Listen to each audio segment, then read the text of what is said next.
Hello, hour two. How are you? Good to see you. Hit it right on the screws. All right, next play.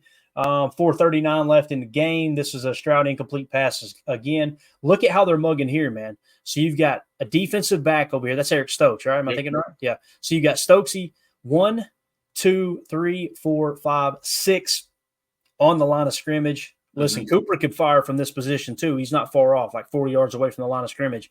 But you got that overload. You don't have an overload, do you? You just got kind of an You got Eric Wilson mugging right there. Yeah, you got the overload right on this play, right? You got Barre, LVN, and whoever the D tackle is. You got Eric Wilson mugging again, like you were saying. Rashawn Gary in the wide 9. And, of course, they're kind of showing a little cat blitz on this side. Let's roll the tape here in slow motion and see what they actually end up doing. A little cheat motion. You see Ja moving over there. All right, so they're bringing 1, 2, 3, little scrape blitz with number 56. So we brought 6 there. Yep, we're bringing 6 on this play, and everybody's in man coverage. You see they're locking. Look at Stokes right here getting a little piece, man. That's what I'm talking about. And that just circles back. That circles back to exactly what Haf said. 6-man is man pressures. That's how he's going to call it. That's where you see Stokes. He was lined up on the outside guy. The guy motioned across. He goes, all right, I'm stepping in, which means that now Evan Williams, as you see Evan come down, he knows he's got to take either the running back or second nearest guy on the right side coming in. Bingo. And you'll notice when they motion over, Stokes is over him. All right, now he passes him off. Evan Williams picks it up. That's an indicator, too. The offenses are doing that to indicate is it zone or man coverage. If that guy follows over, unless they're really, really good at sugar in that, that's going to be man coverage. Because that must be that's already predetermined that Evan's covering that guy. They're not going to bump him, and X aren't going to bump that at the end and have him take the back and then Williams take the wide receiver there. But I love that, they're already there. You know what I mean? There's no missteps in transferring and stuff like that. I like it. Yeah, and what you'll notice here, even though the guy that motioned over, our boy Evan Williams is not caught up on covering him, because the way that's going to work, they're running in what we call a switch release. So as they release, he's just going to pick up on the guy that's going to the inside. Right. Oh, Ja followed him, didn't he? So is that Diggs? That's number 15. That's interesting there. So they're going to let Ja actually declare there. So I was wrong on the outside guy. Yep. There you go. So I was definitely wrong there. And then, of course, as they throw over, Evan Williams is there, and he's going to hit him with that strap city, right? Just a little And it's a sword. It is. If you're wondering, all right? All right, next play. This is a CJ Stroud getting sacked by Eric Wilson. I love that when they fire the linebacker sometimes, they wait until everyone's in place before they mug. Now they're walking up. They already called protection. Yep. Then there's not enough time on the clock to change everything up. So now you declare 1, 2, 3, 4, 5, 6 on the line of scrimmage. Now you see Xavier belling out here, and it is going to be a 6-man pressure, right? Which means probably man coverage. Am I right? Yep. See him coming across right here, man coverage. So you're right on that 6-man pressure. It's good stuff, man. Again, we just want to kind of stay up to date every week on, all right, what is Hafley doing to create pressure? How are they approaching this? And Hafley was saying in his interview there that I forgot the guy's name. Dude sitting next to him that had called plays with him at Ohio State and things like that. He said he saw something in their offense not being able to cover for Hafley to then call that play on the next third down, giving us, it was a 7-yard sack or something. He wasn't specific to the play, but he said, he said if we did X, Y, and Z, then we would put ourselves in X, Y, and Z position, and we ended up with a 7-yard sack. It's not just Hafley that's putting all that information out there. He's got a whole team. That's why they're there. He can't see everything, but beautiful that they're working together and performing like that. Yeah, no doubt about it. All right, next play, CJ Stroud pass short right to Hutchinson for to Green Bay's 12 for 11 yards, but still this is going to be a blitz play. You're showing a little bit of overload left on this play, right? You're mugging up here, it looks like, and you got Gary out there in that wide 9. So on that play, they actually fired a backer on a little delay, what we call a dog blitz. So a little delay there. They brought a bunch that time, 1, 2, 3, 4, 5. To me, this was the only negative play I've seen Rashawn Gary have all day long. On this play here, Emilio, he is going to make the crucial mistake of going to the inside shoulder of CJ Stroud rather than biting outside. Imagine if he goes outside shoulder here, it's over, right? because he's got help. If he goes outside shoulder and CJ Stroud tries to scramble left, he's got help over here. Right. You've also got someone helping right here up the middle as well with Kenny. But again, ends up getting over and completing the pass. And they did convert that on Jair, which it was, I mean, not much more you can ask of Jair on this play. You see the coverage. I mean, that's pretty darn tight right there, right? I mean, that's good coverage. So, but again, right there, you bring a boatload of rushers as well.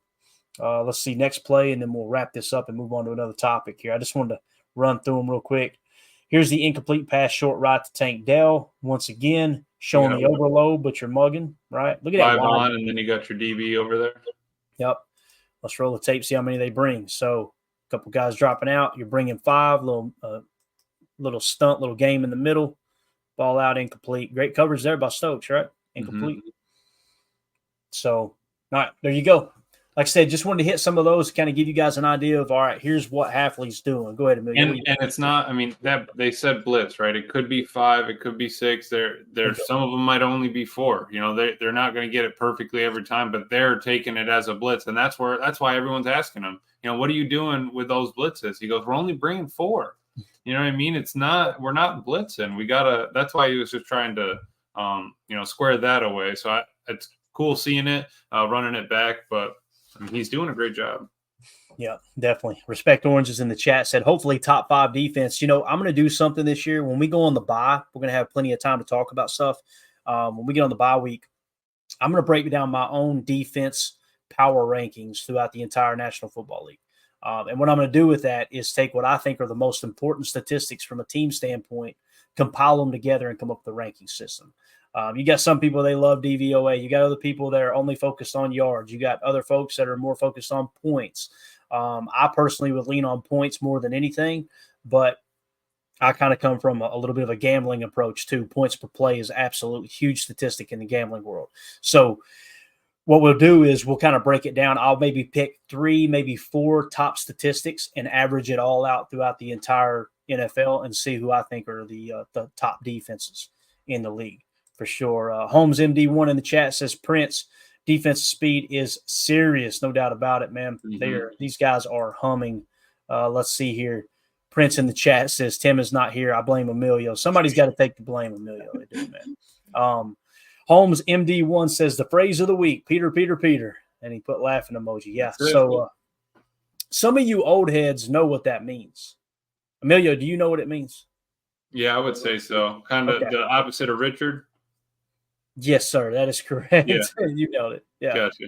And listen, times have changed, but back when I was growing up, that was actually there's an NFL Films footage of special teams coaches talking about it, and Jim Schwartz talks about it on it. He's like, really? Yeah, it's what we've always called it. Stay away from that. Don't touch it. Don't touch it, right? No touchy. Yeah. No touchy. Holmes MD1 says, hey, guys, explain the difference between a bump and a chip for the audience. So what I imagine what you're talking about is when I hear the word defensive perspective, right? Yeah. When I hear bump on defense, I'm thinking DB jamming the receiver at the line of scrimmage, right? A chip is when you've got a tight end or a running back who, before they go out in their route, they're going to hit a defensive rusher first and then get out in their route. So essentially that defender, Rashawn Gary's being chipped like 3rd, 4th most in the league now. Right.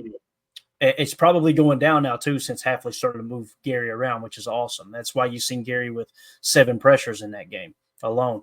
But the design is, before I get out my route, let me knock off his momentum where he's got to kind of restart. And then so he's got to beat me. Then he's got to beat the tackle. Then he's going down the quarterback. Right. Rashawn's getting chipped a lot. Enigbare bumped that tight end or that wide receiver on that route there. You know, that he's trying to mess up. So like when Rashawn's getting chipped, the offense doesn't care about the timing for the tight end. When Enigbare's bumping the tight end, he's affecting the timing of the offense. 2 can play at that game, basically. Right. Daryl in the chat said Hafley's system works. He wants them to get to the quarterback. And it doesn't matter who gets to the quarterback. A lot of it is, listen, don't let the quarterback get out of the pocket. Don't let him find those throwing lanes as easily. We're okay with him sitting in the pocket. Right. We're going to compress that thing, and we're going to make him really, really uncomfortable with the throwing lanes. That's the big thing. Let's see here. Antonio Universe says Hafley's football smarts plus Goody's talented roster on D equals a mean D. Amen to that. Mm-hmm. And then Coach Lynn, what's Oladapo role moving forward? That's a great question, Coach. I think that injury set him so far back. I think it's special teams, and hopefully we don't have to see him on the field. If we see him on the field, that means either Evan Williams or Javon Bullard, or God forbid Xavier McKinney is banged up or out with an injury, right? But I think I see Oladapo as his role for the rest of the season is become that star on special teams, right? Become that star player on special teams. Kind of how I see that. I think that's right now the best spot that we can hope for him. You know how Matt talks about Zane Anderson and being there and being efficient and effective. I think that's where Oladapo's got to go to make a name for himself. Just because right now that the rest of the rookies are already doing it, and he hasn't gotten that opportunity. And knock on wood, he's probably not going to get unless it's an injury or something along those lines that forces him to step up. Yeah, no doubt about it. All right, what else we got here real quick? Let's switch gears and jump over to the offensive side of the ball. You want to? Let's do it. Let's do that since this has been a defense-heavy show, no doubt about it. So Jordan Love, let's talk a little Jordan Love. PFF NFL podcast tweeted out, Jordan Love since week 4, 1,092 yards, 13 touchdowns, and 5 big-time throws. And it was Trevor Sikkema over at the PFF NFL podcast, their NFL show, actually said, quote, I think we're in a position where Jordan Love could explode from this point on. That's what it feels like to me, Emilio. I don't know if you agree or not, but to me, Jordan Love seems like we're right where we were last year, going in the second half of the season, where this dude is just ready to pop. Now, listen, it's not all sunshine and rainbows, obviously.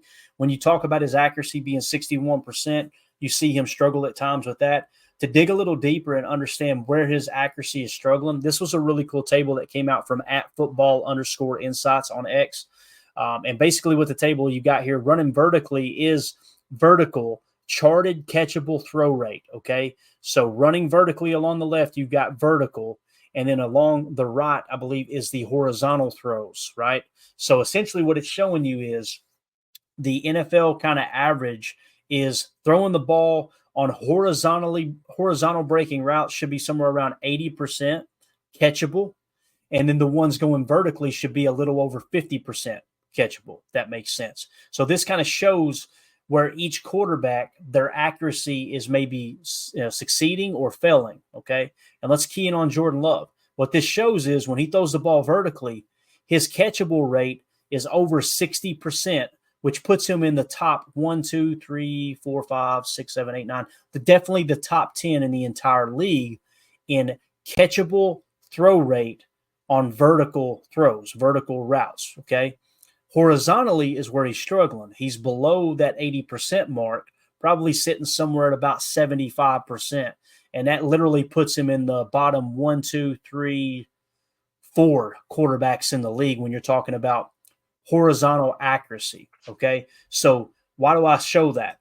Because when you look at Jordan Love's completion percentage and you go, okay, where has he struggled with his accuracy? Vertical, he's on point this year. And, the reality is Aaron Rodgers the last couple of years in Green Bay, I felt like that's where he was missing. But those horizontal throws, he was nailing pretty well.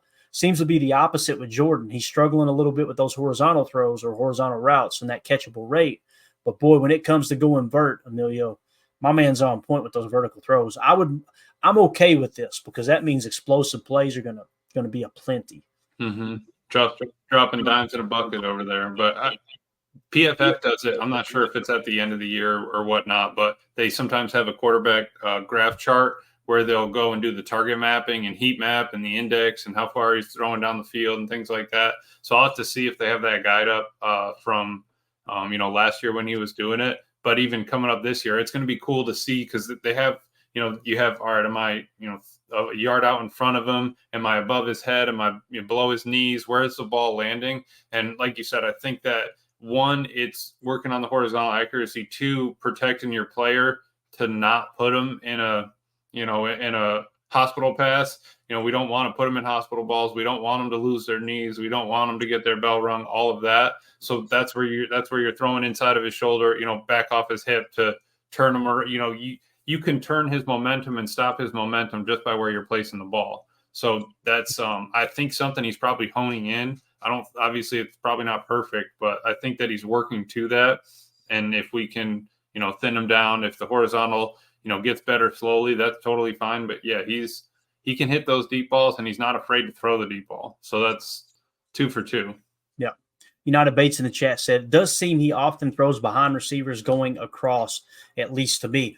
Remember the interception on Sunday, right? Yeah. Crossing route, he missed them high, right? That's what we're talking about. That was a dig, I believe is what it was, right? A dig and route. Seno was talking about trying to get it to Christian because he's only got, 14 targets or something all year. So we're trying to get it to Christian, but then we actually only had, 5 offensive possessions that were actually possessions. We had 4 or 5 3-and-outs, and then 2 picks and punts. So I mean, there was only a couple of opportunities to really get going, and at least we made do with the 4 or 5 drives that we did have to get us to 22 points or whatever it was, 24 points. So that's what is important there. But yeah, no, I know what you're saying. We got to get looking downfield, but that horizontal cross hitting Christian there is tough. Yeah, and again, I think that chart really shows what Bates is saying here, and it's what I'm seeing as well, is those crossing routes, those digs. That's where he's missing his spot. You guys remember the other interception where Luke Musgrave tipped the pass in the air and it got picked off, right? What was that? Technically, he was throwing to Dobbs, which was kind of like it's supposed to be a post, but he got rerouted and almost turned into like a reverse pro route, right? And again, I would consider that kind of an in-breaking route as opposed to just straight going vert. So that's definitely something that they're struggling with for sure. Let's see here. Holmes in the chat said, I think flat accuracy is impacted by play calling. Also think they go to it too early in the game. Pound the rock first, let the man settle in. I agree with that, Emilio. I really do. I mean, we've talked about it. The problem I have with the play call in this last game, and I know people get upset when you disagree with the play calling, but you had a 3rd and short play, if I remember correctly. Josh Jacobs is averaging over 6 yards a carry, and you decide to run a jet sweep or reverse, whatever you want to call it, an end around. You're having to run 12 yards horizontally to gain 1 yard that you need to move the sticks. Like, that's why I was saying in the chat, like, why are we getting cute here? What are we doing? Because it'd be different if Josh Jacobs was struggling to run football, right? And I know those are big hitters, and you go big or go home. I got all that, but at the same time, man, like we kept saying, and I think it goes both ways. Here's what I'm trying to say. We say Jordan Love needs to understand what kind of game he's playing in, right? Like Houston, that game is going to be a tight, close game. There's no reason to take those chances. Just play the game that the hand you're dealt. Same thing goes for LaFleur. Like you're seeing the same thing. Your quarterback's kind of struggling a bit. Hey, let's just move the sticks. And I think that's what Holmes is saying right here, right? Let's pound the freaking rock, take some of that pressure off of him. I mean, you cannot have a running back. I don't care what anyone says. You're not going to convince me that it was not a bad job, a bad play calling job when you run the ball 12 times with a running back who's averaging over 6 yards a pop. That's just, you've got to know that in real time, that we got to stick with that hot hand. I'm not saying run him 25 times. I'm simply, and other people's argument was, well, we did run the ball. We just gave it to Emmanuel Wilson. He didn't get yards. Well, that's on the coaches. Like, you've got to stay with the hot hand there. And there was plenty of opportunities to get him the ball in that case there where you just decided to run the end around. Again, we're splitting hairs. It was an awesome win. You guys know on a victory Monday, on a victory week, I'm not going to be the negative guy. But when I hear people get upset that people are going, yeah, we're getting too cute there, like, we were getting too cute. Am I wrong there? Do you disagree, or did you kind of see it the same way? Because you seen the chat. I went nuts. Yeah. I was just like, this is driving me crazy. You were not happy. No. They're trying to give us this game, and we won't take it. You know what I mean? No, and I think you're right. It's got to be a coach telling Matt. Obviously, Matt can't see everything or feel everything during the game. Right. A coach needs to be like, hey, Matt, Josh is over 5 yards of carry, man. If we need something, let's use them. Even if we get up to 15, we didn't even break, 20 carries with him. Josh said his body appreciates it, right? He's not as sore. He said he's feeling great, which is perfect. Maybe that's what Matt's looking for. But if that's the case, all right, Bet, come in here and just do a 21 dive. If we need 1 yard, let's try it that way. I know we don't, we got the tuck push, right? The whatever we ended up, I forgot what we ended up naming it, but we have that option. But why are you trying to force, sideways? You only got 53 yards sideways. You got 100 vertical. Let's work with the yardage that we're given. But let's not force those end arounds, man. It's if the defense is sitting on it, it's over. And maybe you set it up all year and then there's a dive underneath it, right? You get the entire defense coming across and you set up a dive underneath.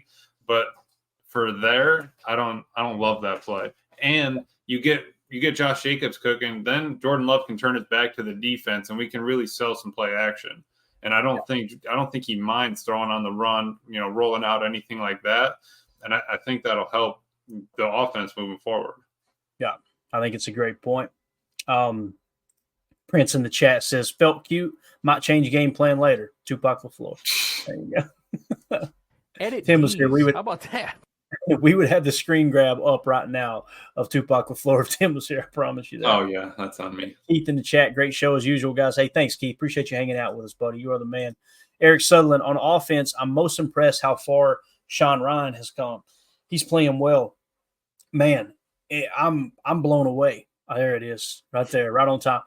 I'm blown away by Sean Ryan. I really am. And it's not just one game here, one game there. The consistency is starting to pile up. And listen, the reality is Jordan Morgan is not playing up to that standard. Like, you could tell that they started that game, and we heard our boy Brian Balaga and Mark Tauscher talking about this. When you looked at the snap count, they were going to do that rotation. But they noticed Jordan Morgan, I think it was the second possession of the game, Jordan Morgan getting his ass handed to him, and they went right back to Ryan, and then they kind of stuck with Ryan, if I remember correctly. Let's look at the offensive snaps here. So, yeah, Sean Ryan had 45 snaps. Jordan Morgan only had 13. So you've seen him really separate himself there. It seems like they're going to lean on Sean Ryan. And listen, that doesn't mean Jordan Morgan's not going to be a great football player. He's a rookie, right? But right now, Sean Ryan is really, really up in his game, and I'm excited to see what he does. Because, again, that's a guy who got criticized for being out of shape and whatnot. And Matt LaFleur praised him because, like, one thing about Sean Ryan, man, when you tell him to correct something, he corrects it. Mm-hmm. And it's awesome to see because you can tell the team loves him too. There's a really cool shot of Rashawn Gary screaming in his face, like getting him amped up. And you see Sean Ryan on the field too. He is one of those dudes that you can tell he's going to go to battle with his guys, man. Yeah. So you can tell he's a team player. And you saw who's going to go in at left guard if Ellen has to move. He's our versatile. He's our swing guard center. I would think, but if Elton's in, we're going to put him at center. I like that he has that ability, and like you said, he's working hard. He doesn't, if somebody says something, he's going to fix it. He's going to adjust it. And Steno said that in his interview. He was saying, yeah, Ryan's been playing good. He's been playing well. We got to keep him out there so that the snaps for Morgan is going to kind of be fluid and as it comes. But if Ryan's got the matchup, let him keep going. He hasn't proven that he's, a liability at guard, at least to like a major extent. Yeah. Drew D in the chat said maybe Jordan Morgan needs to be an offensive tackle. There's a hell of an idea, Drew. I mean, he was an offensive tackle his entire life, and we decided to move him to guard. And listen, this is something that the Packers are notorious for. We've seen it over the years, and sometimes it works. In my opinion, most of the time it doesn't. Like you see them try to do that with Demarius Randall, right? And they tried to move him around. And listen, Demarius Randall ended up not being very good at the football, right? But yeah, I think that they're kind of that team that tries to do a little bit of that, right? And I think Jordan Morgan he could end up being the best swing tackle in the league, right? Maybe you take a step back. You got him for guard if you need him, but why not start working him into the tackle rotation a little bit in practice? That way you've got him kind of a little bit more prepared in that regard. So would you want him to be like that this year? Would you, or I guess, would you expect Jordan to be able to be a swing guard and a swing tackle this year? That's a lot for a rookie. That's what I was thinking. Yeah. And the reason they wanted to do the rotation with Sean Ryan, and this is Coach Steno talking, not me, was you see the talent. It's like, we got to figure out a way to get him on the football field. And then you get him out there, though, and he's not maximizing his opportunities. So, okay, you got a little taste there. Now let's take a step back, let him learn from it, let him watch from the bench a little bit, let Sean Ryan do his thing, and go with the hot hand. But how good is that for him? You know what I mean? Like him actually being able to get some reps. But right here, like Coach Glenn was saying, they're able. Packers had the luxury of slow playing Morgan. Half the league wish they could do the same. That's the truth. How nice is it that you can give them? All right, you get 15 plays this game. Go out, go 100%. We'll go through your mistakes. We'll praise you for what you did well, and we're gonna have to hammer what you did bad. We saw it in the game. He can move guys in the run game. I mean, that's true. He can move guys around. He can turn them. Obviously, it's not going to win every rep, but those little things he's got. All right, now I got 5 games of tape that I can sit down, watch, and grind and figure out where my feet were good, where my feet need to get better. Go back and watch Ryan and in those plays when he wasn't in. All right, what's he doing? What do I need to do to be able to beat him to get in there? It's not like he doesn't want to play. It's not like he doesn't want to be an NFL player, starting player. So what are those things that he needs to do to approach to get better to beat Ryan at his spot? Yeah, exactly. Yeah, and I think that's a great point, Coach Lynn, having the luxury of slow playing him. And it's funny, too, because the big argument early in the year was they don't have a swing tackle. They don't have a backup offensive line. If they have one injury, they're screwed. And then here we are in week 7 talking about how they have the luxury of slow playing their first-round pick. It's just absolutely awesome, man. Let's see here. Holmes in the chat said, Clayton, I seem to see some good duo blocks in the run game. Do you agree? Yeah, they're not as often, obviously, as zone run plays. And listen, zone and duo, it's really, really muddy water there trying to determine which is which. My golden rule, which was explained to me by coaches that I trust, was you'll recognize a duo by seeing 2 double team blocks where both of those double team blocks span off to a vertical displacement, one of those double team blockers getting to the second level. It's basically power from a vertical standpoint.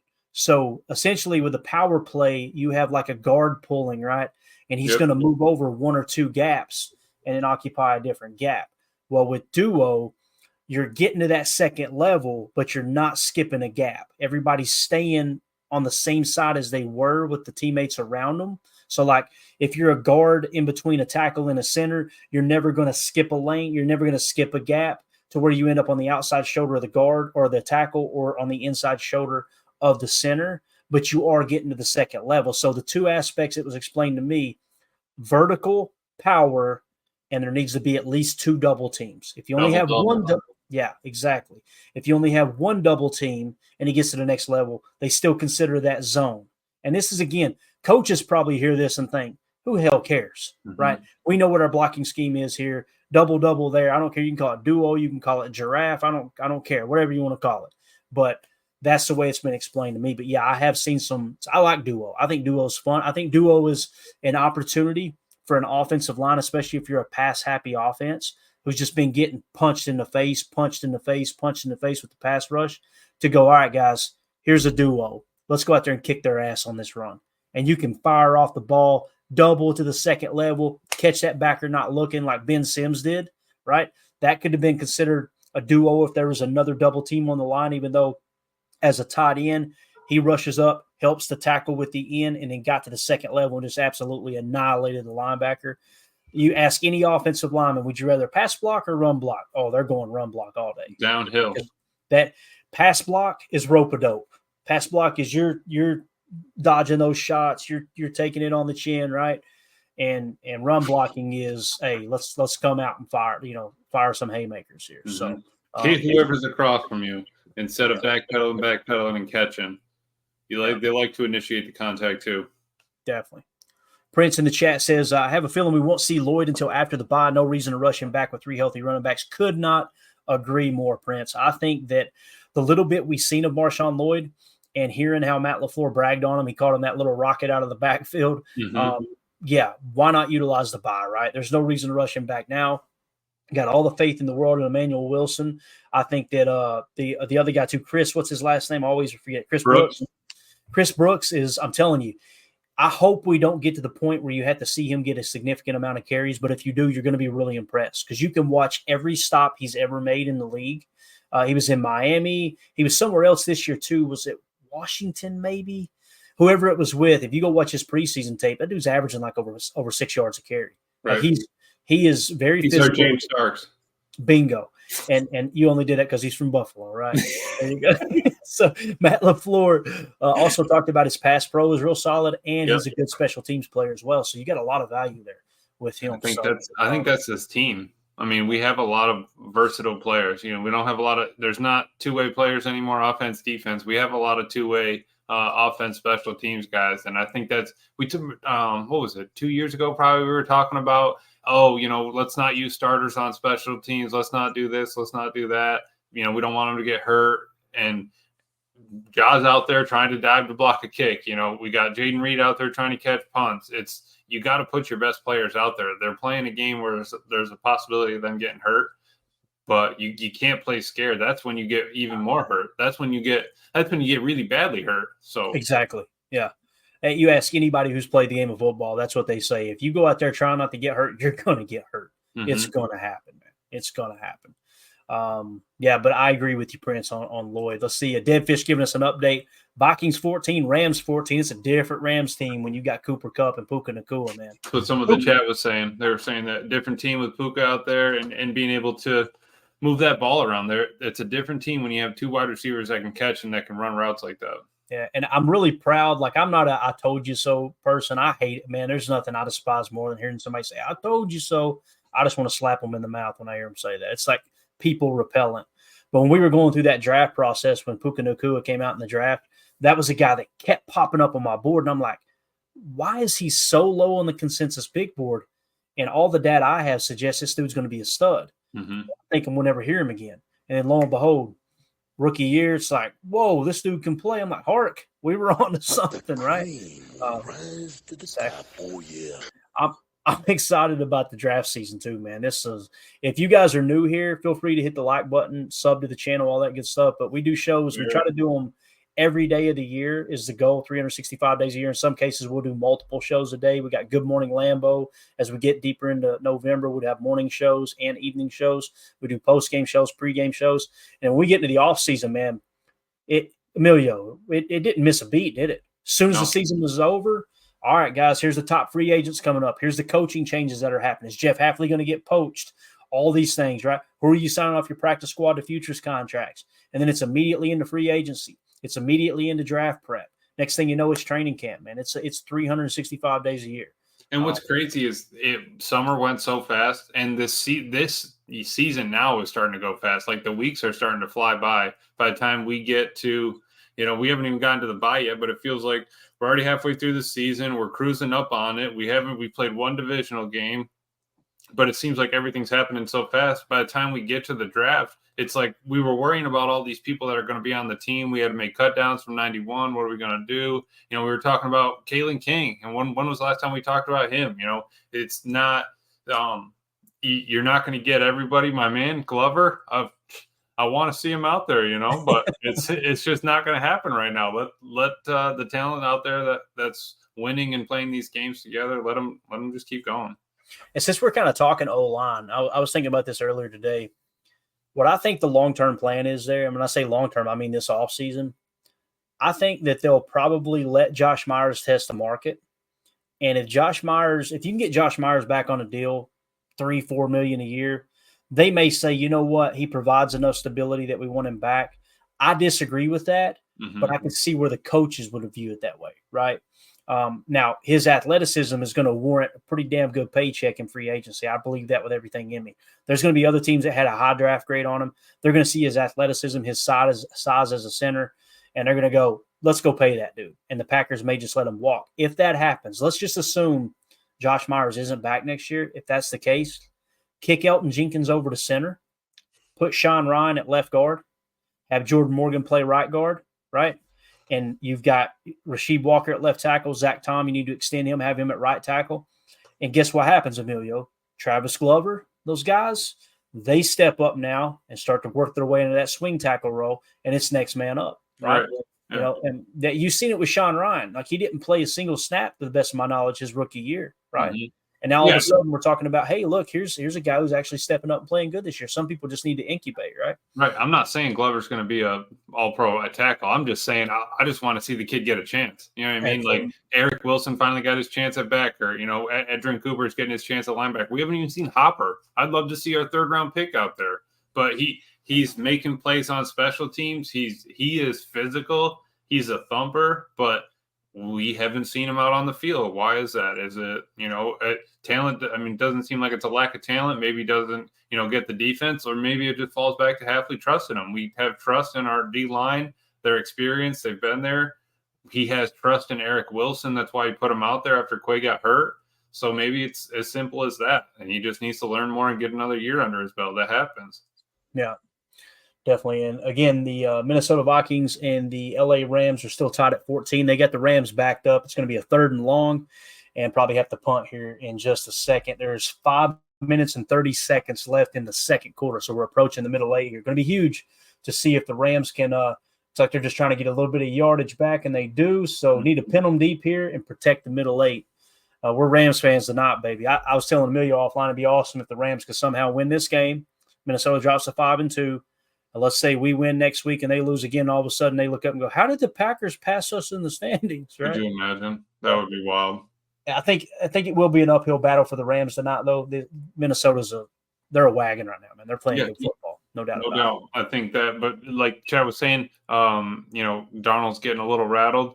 I think that's where you need to get him to be able to kind of take over the Vikings. You got to get him off his spot.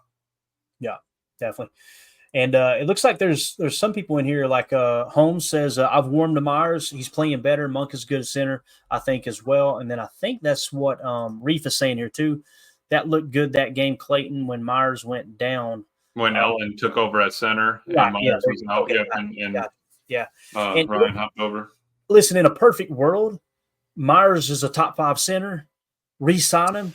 I have nothing personal against Josh Myers, but right. I mean, the problem is he's not lived up to the second-round talent, and I think other teams are going to create a bidding war on him because of his athleticism, and I'm not willing to pay him $8, $9, $10 million a year and continue to grade out as not even a starting caliber center, And again, that last game, he played really well. Mm-hmm. Let's see if he continues it, right? For his sake. Like these guys, you root for them, and you want them to be Green Bay Packers. And if they're not on the Packers, I don't care what they do type thing. But also, they're human beings. Josh Myers had a rough year, just lost his dad. Like, he lost his dad right at the same time I lost my brother. Yep. And it was just like, I'm thinking of, like, the stuff I'm going through on a daily basis with that at the time. And this dude's having to go out there and try to perform in front of 70, 80,000 fans. Just in the stands, let alone people watching from home. Bingo. And it's a violent sport. And I was just like, man, come on, Josh, you can do this, right? Mm-hmm. I'm not rooting against him, but at the end of the day, we try to look at everything on this channel like Goody would look at it from a front office standpoint, and you have to remove the emotion. And when you remove the emotion, you can't convince yourself that Josh Myers is a top 5 or a top 10 center. You just John Runyon just got paid $30 million. Bingo. And there's that. And who did he go to? Who was it again? The Giants. The Giants. How are they doing? Can someone explain to me how they're doing? Like, that is a horrible organization, man. I'm hoping that Bill Belichick gets that job next year because he's got those ties. I talked about that last night, and I know it's not a Belichick podcast, but I would love to see Bill Belichick go back to a place that he loves so much and just turn that organization around and ride off into the sunset, even if it's not even winning another Super Bowl, but just take them and turn them into a winning program, get them to the playoffs, and then retire and do his thing. But, yeah. Prince here said Myers is one of the interesting stories so far. They say they really like him, but have not extended him. I think that just adds to where we're at right now. I mean, he's just got to play and perform, and it's kind of like Mike Williams in the Jet. He's out there catching passes from Rodgers still, but they're still looking to move him, or for he's making those plays for other teams. It's not just for that. I don't think Myers is to that point though. I like that Myers he's still a Packer. He's still he's not playing for his next contract elsewhere. He's playing for the team. And I think that's how they're looking at it. Matt has them looking, one play at a time, one moment at a time, rather than, 1 week, 1 month, 1 year at a time. I think that's how they have to look at it in a long season. And also, like a short window at the same time. It's not, you're only playing 17 games, but it's a grind to get there. This Jared Verse kid, dude, he's a stud. My man just fought through a double team block, was being held, still sacked Darnold. Trying to remember, was it this year he came out in the draft? It was. Yeah. Yep. He was my 3rd ranked edge defender. And keep in mind, Latu, who I think went to the Colts, he was my top one, but he was in the red because of the injury history. So if you removed him from the board there as a first-round pick, him being Latu, then Jared Verse was my second best edge rusher. Any idea what Chop Robinson's doing? Any idea at all? No. I haven't heard his name once. Is he on the Steelers, I want to say? Maybe not. He's still in the league. But that's it. That's it. That's the crazy thing is that we talked about all these guys. We were learning about them. We learned about Jordan Morgan barely came up, in our discussion. Right. It's just something, we can cover the top 100 and it still might not be the pick.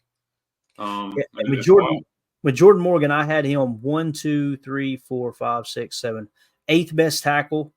And he was like in a group of like 3 tackles that were available at the time we picked. Yep. He was the lowest ranked one, but he was in that range. And the big thing about Jordan Morgan, if I remember correctly, didn't they do I think they did a visit with him. A visit. It was a 30 visit, and it wasn't Senior Bowl, was it? Senior Bowl. Senior Bowl. Okay.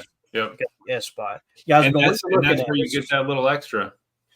This I have mine next to me. It's on the wall next to me. This is my draft board. So every year when we do our draft covers, when we get to draft night, this thing's out of focus now. Wow. It's going to be out of focus the rest of the night. When we get to draft night, I print that off in a laminated copy, and like Emilio was here live for the draft, so we could kind of follow. What are we going to do this next year? We're going to have to run to UPS store, huh? Oh, I'll have it printed before I fly out of Tennessee and head to Green Bay. I promise you that. Looking at this camera right now, this is usually what I see when I've been drinking a little bit, but tonight I'm sober tonight. Fuzzy, yeah. I blame it on Tim, but it's a little fuzzy. It is Tim's fault. You're right. I'm glad you said that. Watch this. Let's see if we kill the camera and it fixes. We're almost done anyway. Damn. Nah, nothing. All right. That's it. This show sucks. You guys know that. We try. Anything else you want to hit on, Amelia? We covered a lot, bro. This was fun. Yeah. Up top over here, up on the top right there, you got Patreon. I appreciate all the members over there. I'll hop in there once in a while. I need to get the notifications fixed up so that actually when chats get going, we can get in it. But, great community over there. Appreciate the chat being here. Got Jags this week. It's going to be big. I know we're gonna work it, coming up to the game. We'll go through them a little bit more, break down the numbers, things like that. But if you really want to hear what this team's about, go on YouTube and listen to Matt and listen to all those things yourself. Give us your take. I mean, you comment in the video below, whatever. I just want to hear what you guys think about where this team's heading. I think they're going to start cooking. I mean, they are, but I really think that it's growing into something special that you just can't put a value or a word on, where they are at right now. Yeah. Definitely. Let's see. I like this right here. Reef says Coach Lynn needs to be mocked up every game.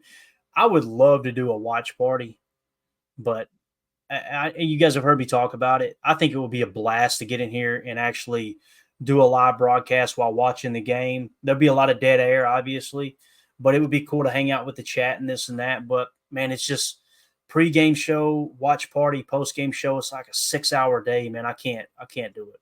I'm sorry. I'm just not that much of a people person, but I'm with you, man. Throw Coach Lynn in here on a watch party and just let him talk X's and O's as the game goes along. I'll be all about it, man. No doubt about it. So, all right. Let's see what else. Wrap it up here real quick. Coming down the stretch. Deadfish Chop Robinson went to the Miami Dolphins at number 21. Harry Cheese says, go watch White Chicks. I need to go watch it. And I seen the screen. I seen the picture of the guy that Jordan Love was supposed to be. Bro, he crushed it. That's what I'm saying. You're missing out, dude. Yeah. You are absolutely missing out. You got, right there. Making my way downtown, Terry Crews singing. Is that what that's from? Yeah, well, he sings in the car, and then he goes on a date with one of the white chicks. You're missing out. We need that. Gotta get that. The stove is lit, Emilio.